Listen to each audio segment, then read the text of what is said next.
시간에 하나님 말씀은 사도행전 17장 26절에서 31절까지의 말씀인데요. 신약성경으로 218면에 있습니다. 우리 성경을 찾으셔서 눈으로 읽고 또 귀로 듣고 또 영상으로도 하나님의 말씀 받도록 하겠습니다.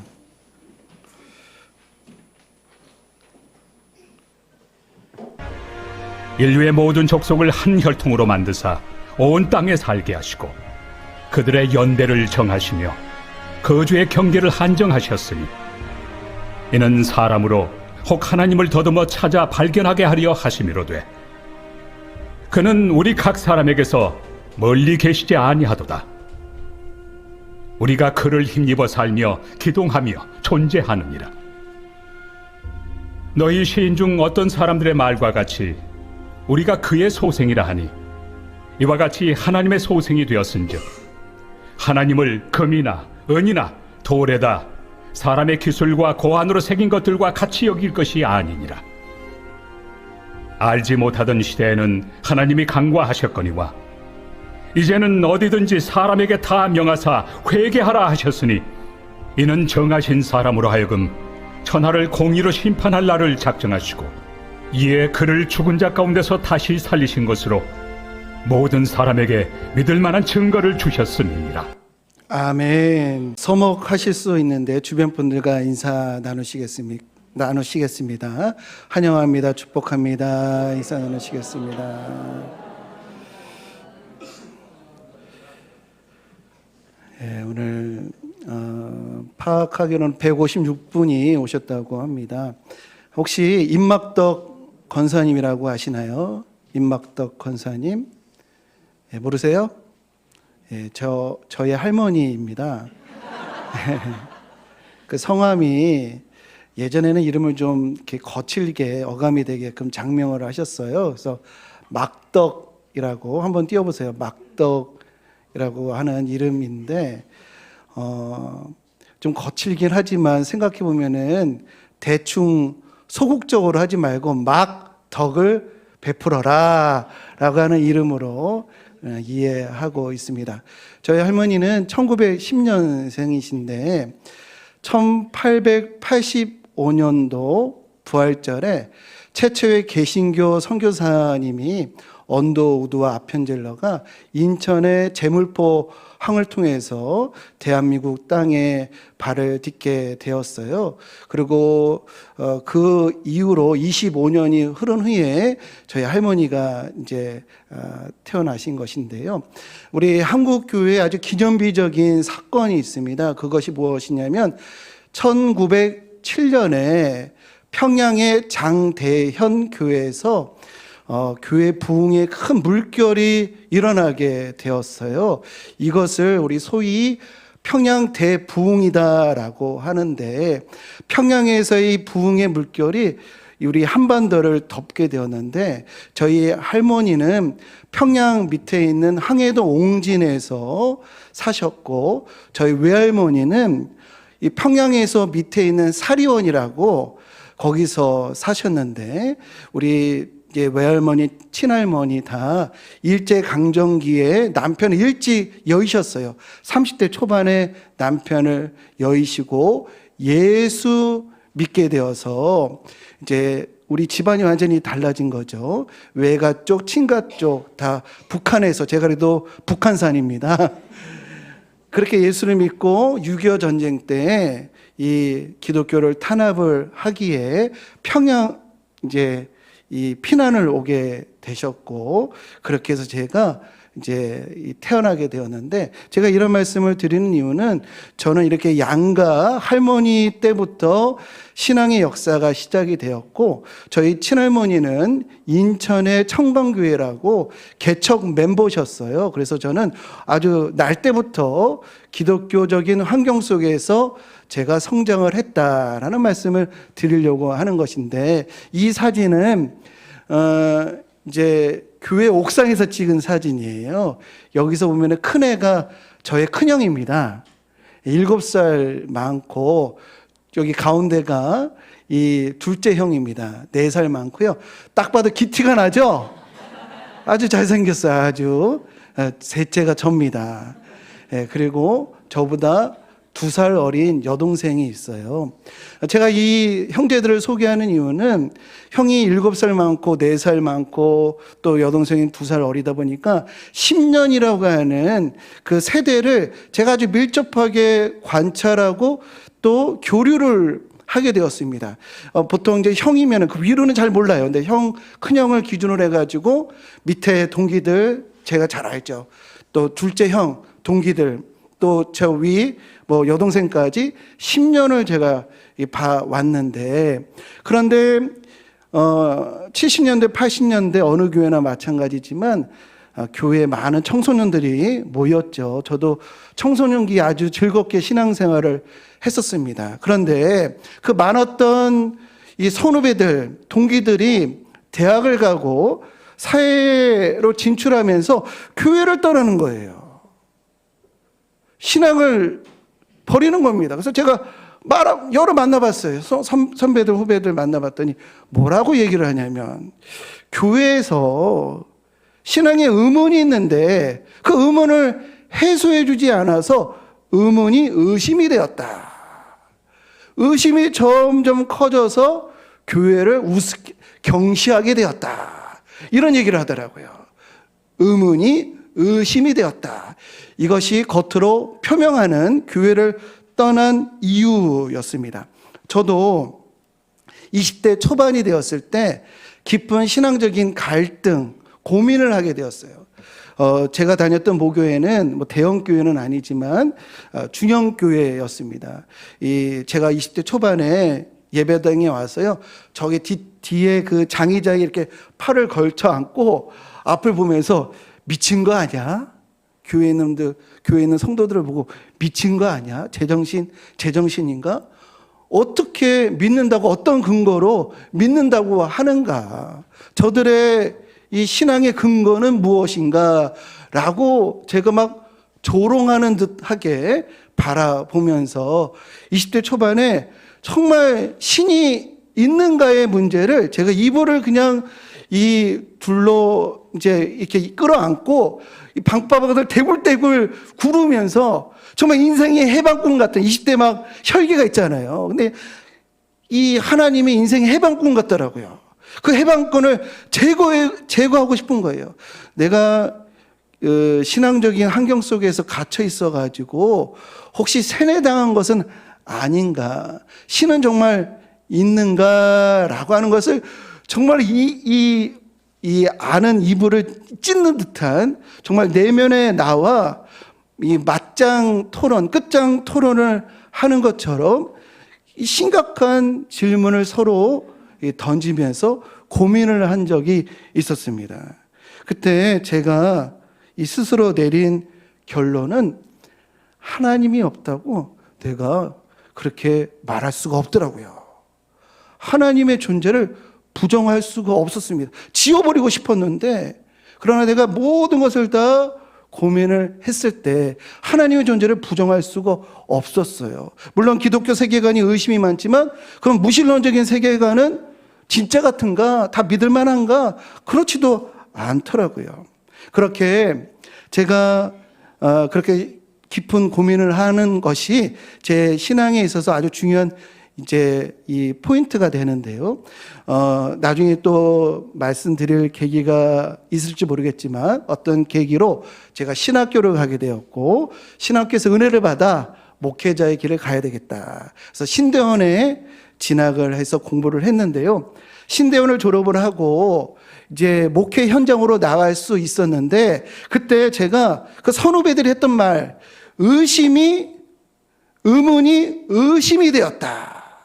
이 문제를 내가 이 과제를 해결해야 되겠더라고요. 그래서 신대원을 졸업을 했을 즈음에 철학 공부를 좀 해야 되겠다. 철학을 통해서 뭔가 이 의문을 내가 해소해 줄 만한 역량을 가져야 되겠다라고 해서 대학원을 마치고 다시 철학을 기초부터 공부해야 되겠다. 학부로 들어가서 철학을 공부를 하고 대학원까지 공부하게 되었는데요. 제가 이 철학 수업 중에 어느 교수가 이런 말을 하더라고요. 신이 무슨 권한으로 나를 지옥에 보내느냐. 예수 안 믿는다고 하는 이유로 나를 지옥에 보낼 권한이 있느냐? 아예 나를 지옥에 보낼 거면 나를 그냥 무로 해달라. 내가 언제 신에게 나를 창조해달라고 요구를 했느냐? 요구도 하지 않았는데 창조를 하고서는 이제 와서 나를 지옥에 보내려고 하느냐?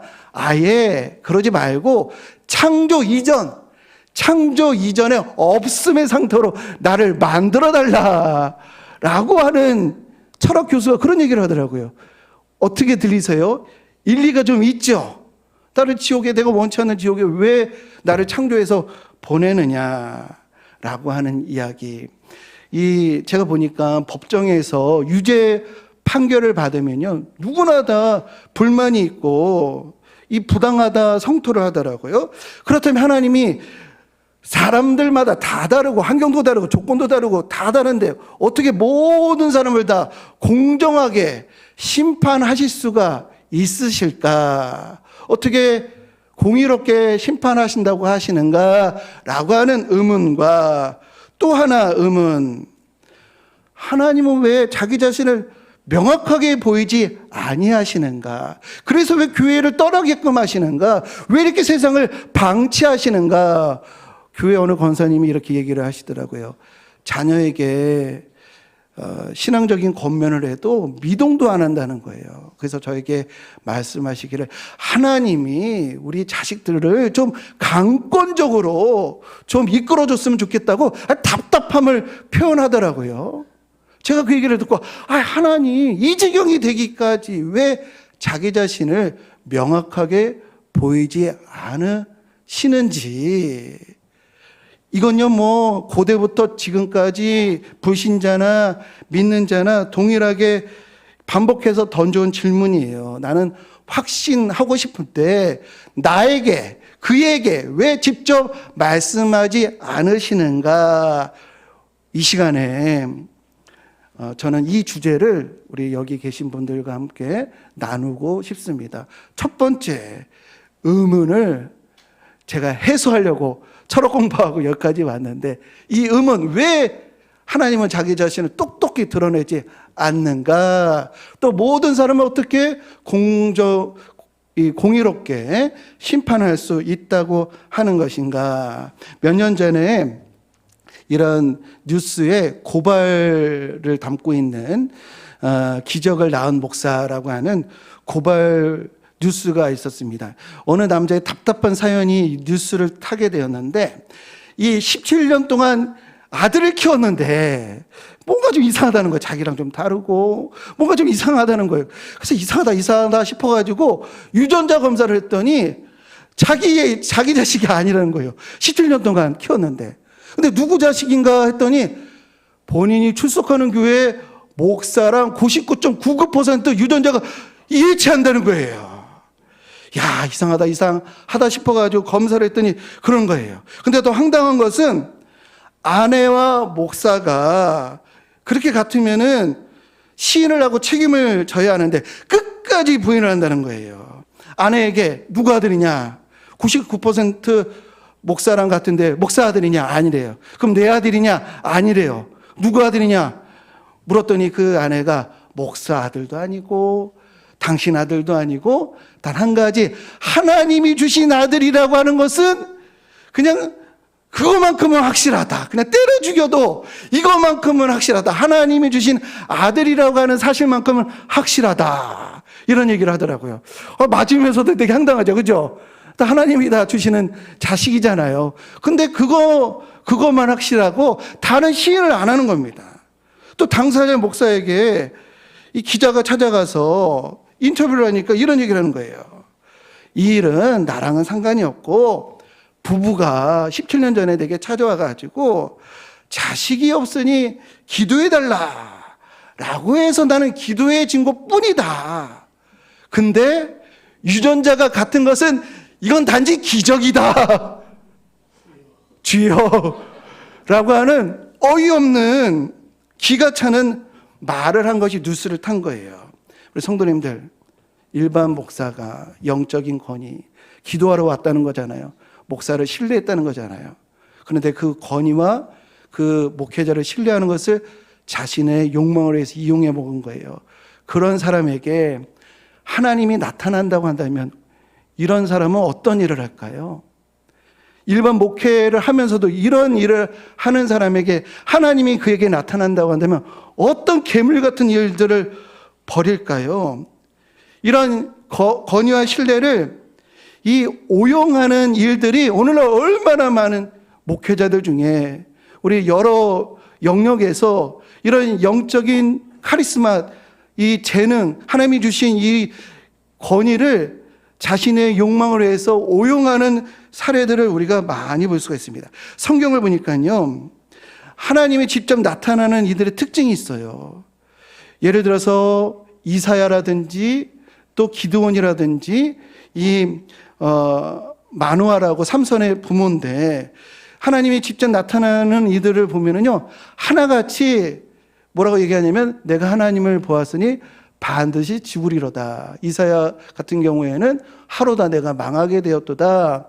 내가 하나님을 배웠음이로다라고, 이 하나님을 직접 만나는 이들의 특징은 두려워하고 엎드리고 겸손하고 자기를 낮추는 자들이에요. 그런데 반면에 성경을 읽다 보면은 하나님이 개입하실 만도 한데 어느 성경 시대인데 어느 누구에게는 나타나시고 어느 누구에게는 아주 답답할 만큼 침묵하고 계시는 거예요. 개입하실 만한데 그렇지 않은데, 그 성경을 제가 담임 목사가 돼가지고 설교를 많이 하다 보니까 성경을 많이 읽다 보니까 깨닫게 되었어요. 이 누구에게 안 나타나시냐면요, 신적인 권위를 오용하거나 하나님의 임재를 우상처럼 이용하려고 하는 사람들에게는 하나님이 절대로 나타나지를 않아요. 하나님이 나타나실 때 겸손하게 자기를 낮추는 이에게 하나님께서 자기를 현현하는 것을 볼 수가 있습니다. 그럼 이렇게 생각할 수가 있죠. 나는 진실하고 겸손하니 나는 하나님이 나타난다 할지라도 오용하거나 이것을 이용하지 않을 테니 나에게는 나타나시라, 이렇게 우리가 요구할 수 있습니다. 나에게 좀 보여주세요. 나는 겸손합니다. 나는 사고 안 칠 겁니다. 기드온이라고 하는 인물이 있습니다. 기드온이요, 아주 겸손하고 정직한 사람이었습니다. 그런 성품으로 하나님이 그를 쓰셔가지고 단 300명으로 수십만 명의 미디안 군대를 무찌르게 됩니다. 아주 믿음으로 승리한 아주 성경 인물들 가운데 독보적인 인물 중에 한 명이 기드온이에요. 이 사사기라고 하는 이 역사서에서 가장 많은 분량으로 그에 대해서 쓰고 있어요. 기드온. 그의 공적이 너무도 커가지고 백성들이 그를 왕으로 삼으려고 할 때 내가 아니라 오직 하나님께서 너희들을 다스릴 것입니다 라고 이 영적인 특권을 자신을 위해서 이용하지도 않은 사람이에요. 그런데요, 성경을 보니까 이분도 말년이 오니까요, 세월이 지나니까요, 말년이 오면 어떻게 되죠? 사람이 젊음이 점점 줄잖아요. 자신의 영향력이 점점 결핍이 옵니다. 그러다 보니까 자신의 그 화려했던 영적인 그런 위상을 유지하기 위해서 어떤 일을 하냐면 금으로 에봇을 만들어요. 이 에봇은 뭐냐면 제사장들이 하나님의 말씀을 예언할 때 입었던 거룩한 예복입니다. 제사장이 이것을 입고 하나님의 신탁을 백성들에게 전했어요. 이거를 만들어가지고 자기 곁에 뒀어요. 그랬더니 백성들이 에봇 때문에 인생에 아주 다급한 일이 있을 때마다 이 기드온에게 오는 거예요.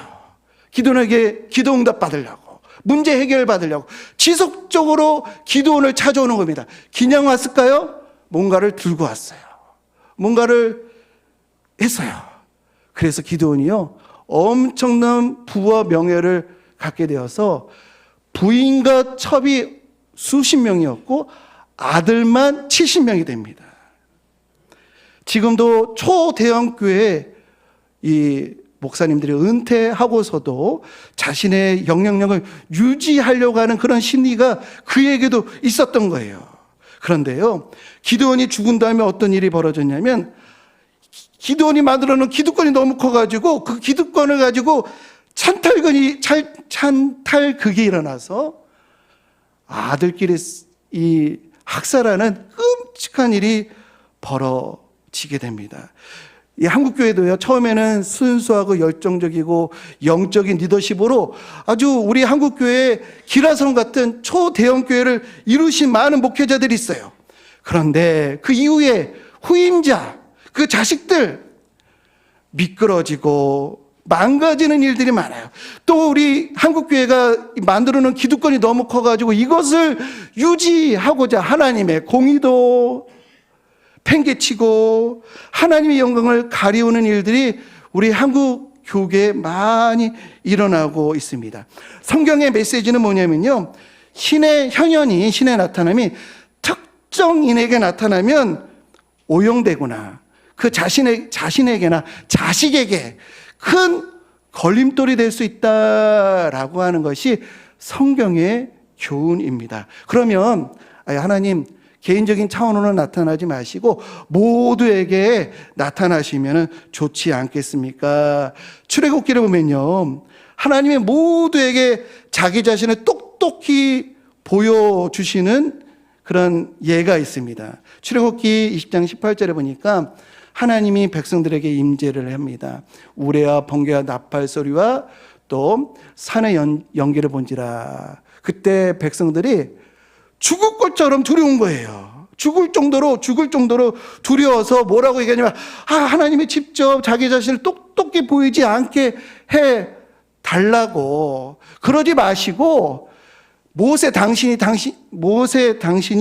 하나님을 대신해서 우리에게 말씀하시라. 선지자를 세워서, 목사를 세워서 하나님이 직접 말씀하시지 말고 매 주일 목사를 통해서 하나님의 말씀을 대언하도록 하시라라고 했다는 거예요. 우리 성도님들, 하나님이 왜 자기 자신을 보여주시지 않는가? 그건요, 우리를 보호하시고자, 우리에게 평안을 주시고자, 저와 우리 여러분들을 사랑하시기 때문이라는 것을 우리 믿으시기를 주님의 이름으로 축복합니다. 신이라고 하는 거죠, 아무 이 대상에 붙이는 이름이 아니고요, 신의 개념은 무엇이든지 자신이 원하는 것을 할 수 있는 실체를 우리가 신이라고 합니다. 이 신이요, 모든 것이 할 수 있는 존재가 자기 자신을 나타내 보이면요, 그때 어떻게 되냐면 우리에게는요, 평안이 송두리째 빼앗기게 됩니다. 우리 북한 사회에서 우리 김정은 다 알죠? 우리 어린이들? 설교가 길어가지고 미안한데, 김정은 다 알죠? 북한 사회에서 김정은은 어떤 존재일까요? 절대 권력, 절대 존엄입니다. 근데요, 이 사람은 북한 사회에서 신적인 존재예요. 그러니까 원하는 것은 다 할 수 있잖아요. 근데 이 사람이 자기 자신을 똑똑히 보이니까, 북한 주민들이 의식을 안 할 수가 없어요. 이 절대 권력자가 자기 자신을 보여주니까. 그래서 막 배 타고 나가면 막 바다에도 막 뛰어들어가가지고 막 한화하고요. 그 똑똑히 자기 자신을 보이면요, 막 눈물을 흘리면서 막 친송을 해야 해요. 안 그러면 큰일 나니까. 그래서 북한 주민들은 평안과 자유를 다 빼앗기게 되었어요. 왜? 신적인 그런 권력자가 자기 자신을 똑똑히 보이니까 평안과 자유를 빼앗기게 된 것입니다. 우리 사랑하는 우리 성도님들, 하나님이 보이지 않는 세상, 하나님이 없는 듯한 현실, 교회 가자라고 해야 내가 한번 가줄까? 라고 하는 이런 상황, 이런 세상이 정말로 우리에게 주시는 하나님의 선물이라고 하는 것을 믿으시기를 주님의 이름으로 축복합니다. 하나님이 자기 자신을 똑똑히 나타내지 않는 것은 우리에게 엄청난 선물이에요. 하나님이 자기 자신을 나타내지 않은 것은요, 강요를 하지 않으신다라고 하는데, 하나님이 우리를 강요하지는 않으시지만 그러나 믿을 만한 증거를 주셨습니다. 오늘 본문에서 하나님께서 이에 그를 죽인 자 가운데서 다시 살리신 것으로 모든 사람에게 믿을 만한 증거를 주셨다라고 합니다. 모든 사람이, 강요는 안 하시지만 모든 사람이 믿을 만한 증거를 주셨다고 하는데, 그것이 무엇인가? 그것이 무엇인가 하면요, 바로 우리에게 들려주시는 십자가, 그리스도의 십자가, 그리고 예수 그리스도의 부활의 소식입니다. 우리 성도님들, 세상이 왜 예수를 십자가에 죽였을까요? 왜 예수를 십자가에 죽였는가 하면은, 사람들이 예수를 많이 따르니까 예수 따르지 마, 예수 따르지 않게 하려고 예수를 가장 폭력적인 방법으로 죽인 거예요. 예수 따르지 않게 하려고. 예수 따르면은 너희들도 이렇게 될 수 있어 라고 하는 것을 보여주려고 예수를 가장 잔인한 방법으로 제거를 한 겁니다. 왜 초대교회 성도들을 원형 경기장에다가 모아놓고 몸에다가 불을 붙이고 오락거리로 취급을 하고 무자비하게 대우를 했는가? 예수 믿지 말라고, 예수 부활 전하지 말라고 잔혹하게 박해를 한 것입니다. 그런데 그럼에도 불구하고 2000년이 지난 오늘 우리에게까지 십자가의 복음과 예수 그리스도의 부활의 소식이 우리에게 들려진다라고 하는 것은, 그리스도의 부활이 그냥 종교적인 개념이 아닌 역사 가운데 실제적으로 일어난 역사적인 사건이기 때문이라고 하는 것을 우리 기억하시기를 주님의 이름으로 축복합니다. 사람이 아주 강인해질 때는요, 팩트와 그리고 진리가 하나가 될 때 그 사람은 아주 강한 그 정신을 갖게 됩니다. 예수의 부활하신 주님을 만난 그 사실, 그리고 진리의 성령, 말씀의 진리되는 말씀이 하나가 될 때, 이것이 두나미스, 영어로는 다이너마이트, 폭발적인 능력, 이것을 성경에서는 권능이라고 합니다. 권능, 팩트와 진리가 하나가 될 때 권능을 받아 전 세계로 복음이 증거되었습니다. 그런데 하나님이 언제까지나 자기 자신을 감추는 것이 아니고, 디모데전서 6장 15절에 보니까 기약이 이르면 하나님이 자기 자신을 나타내신대요. 또 오늘 본문을 보면은 천하를 공의로 심판하실 날을 정하셨다라고 하는데, 그때 모든 사람을 공의로 심판하신대요. 그렇다면 어떻게 모든 사람을 그 시니컬한 철학 교수까지 불만 없이 공의롭게 심판할 수가 있는가? 그것을요, 로마서에는 이렇게 알려주고 있습니다.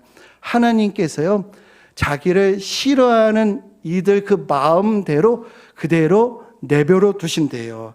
이게 하나님의 심판입니다. 하나님의 심판은 즉각적인 형벌이 아니고요, 그들이 원하는 대로 그냥 허락하신다는 거예요.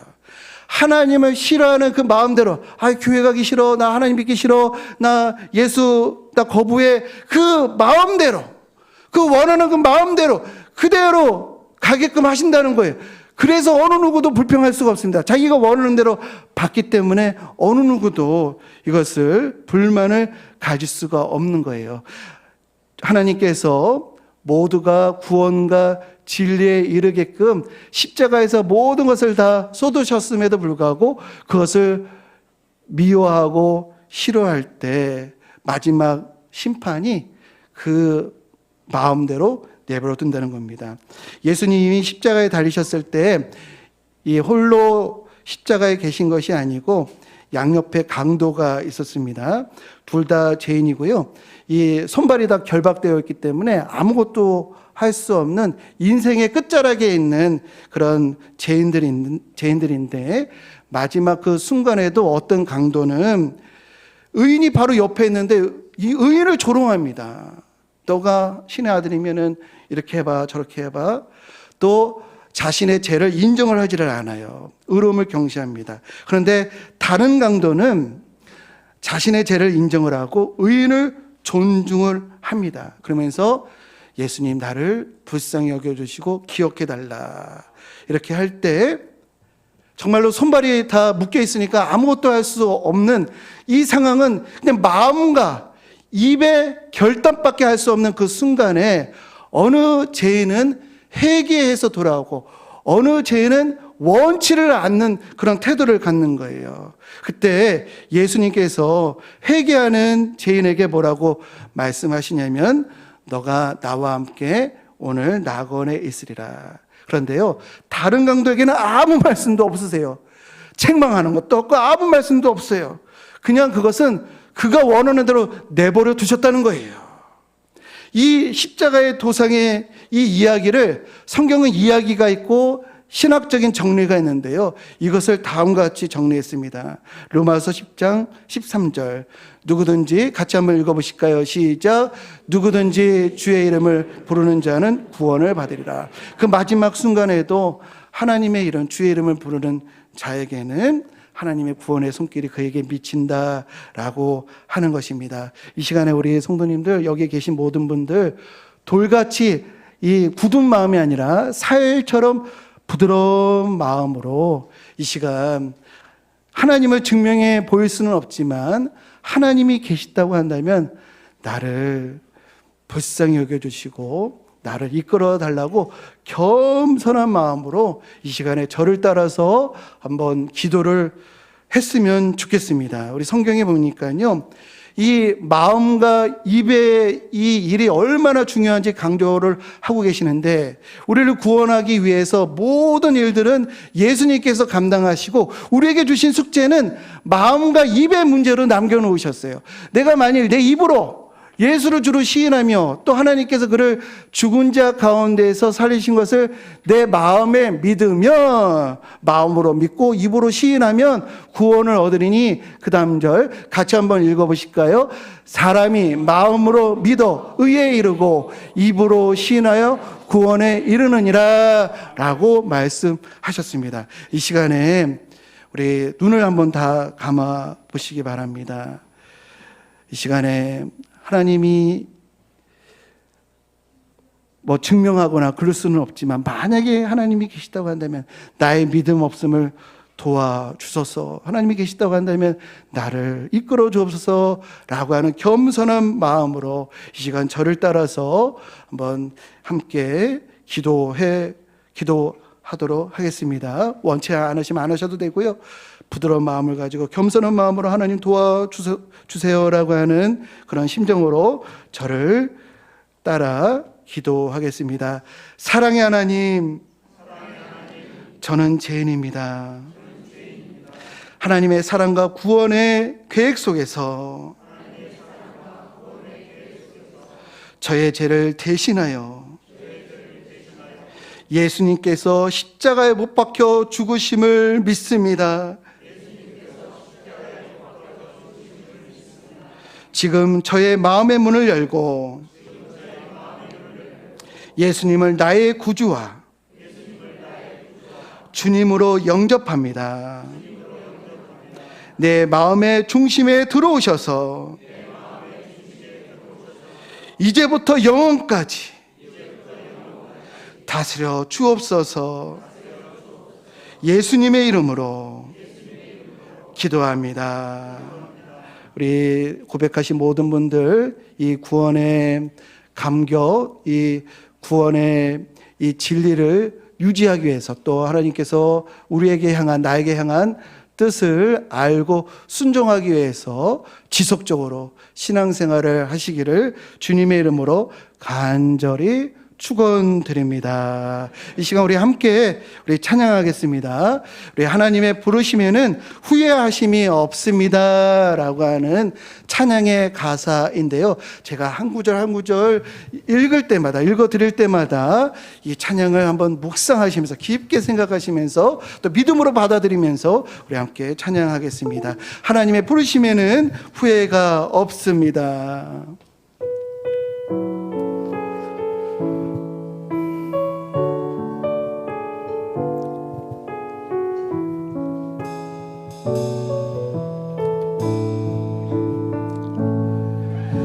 하나님의 부르심에는 내가 이 자리에 선 것도 주의 부르심이라.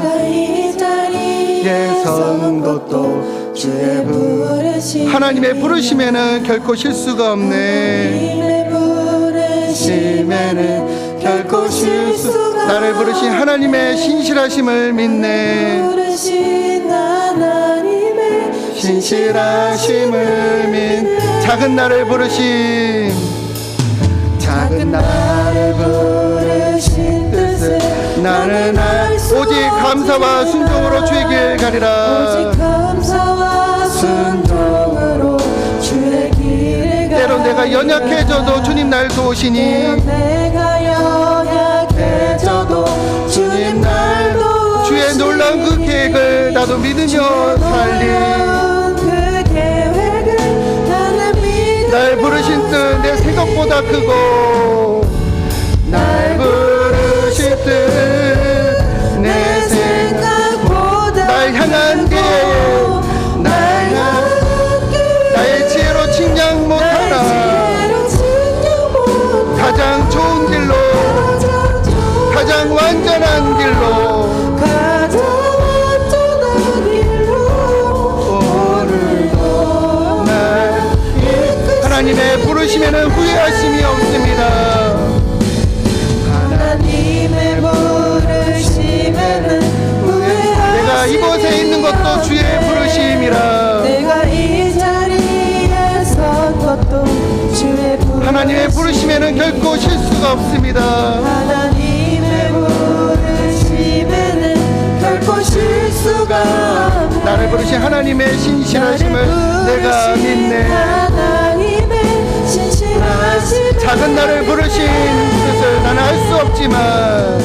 작은 나를 부르신 뜻을 나는 오직 감사와 순종으로 주의 길을 가리라. 오직 감사와 순종으로 주의 길을 가리라. 때론 내가 연약해져도 주님 날 도우시니. 내가 연약해져도 주님 날 도우시니.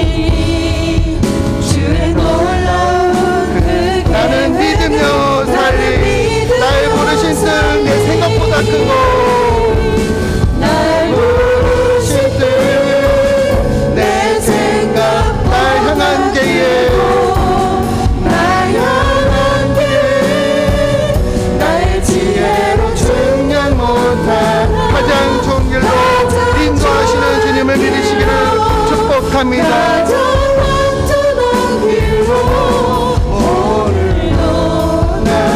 나는 믿네. 주의 능력으로.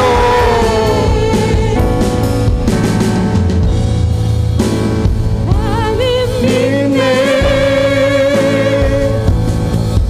주의 능력으로 내 삶 새롭게. 나는 믿네. 주의 능력으로.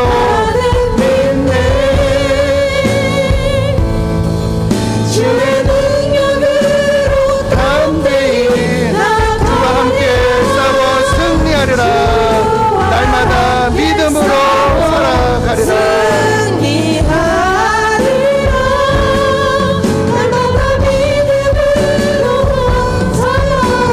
이 시간에 제가 기도하고 축도함으로 오늘 2부 예배를 오늘 마치도록 하겠습니다. 너는 나를 본고로 믿느냐? 보지 못하고 믿는 자들은 복되도다. 주님, 우리 눈에 보이지 않아도 주께서 우리의 손을 놓지 않으심을 믿습니다. 하나님을 똑똑히 보려는 욕망을 내려놓고 겸손히 하나님 앞에 나아가도록 인도하여 주옵소서. 기적이 아닌 말씀으로, 눈에 보이는 증거가 아닌 성령의 내적 확신으로 주를 알도록 주님 붙들어 주옵소서. 세상이 조롱해도, 내가 이해하지 못해도 우리의 믿음 흔들리지 않도록 주님 도와 주옵소서. 이제는 우리를 어두움에서 빛으로 부르신 예수 그리스도의 은혜와 세상을 창조하시고 참된 진리를 계시해 주시는 하나님 아버지의 크신 사랑하심과 의심과 불평 가운데서도 우리 곁을 떠나지 않으시고 우리의 연약한 믿음을 도우시는 성령 하나님의 교통하심이 보이지 않아도 여전히 살아계신 하나님을 신뢰하며 내가 살아가리라 결단하는, 또한 이 자리에 함께한 모든 주의 백성들 머리머리 위에 이제부터 영원까지 함께 하시기를 간절히 축원하옵나이다. 아멘.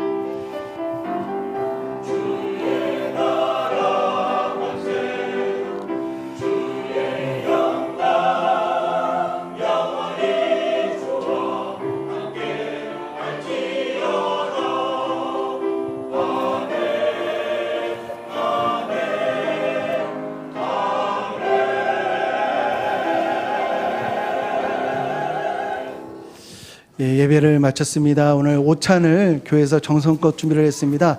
우리 2층과 3층에 음식이 세팅되어 있는데요.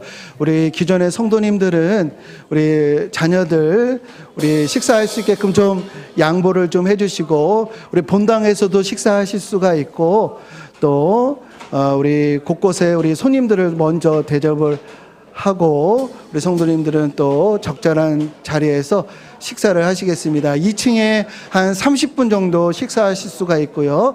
3층에 한 90분 정도 식사가 가능합니다. 우리 인도하신 분들은 우리 2층과 3층에 테이블을 우리 또 잘 마련하셔서 우리 또 선물을 준비했으니 선물을 다 하나씩 받아가시기 바랍니다.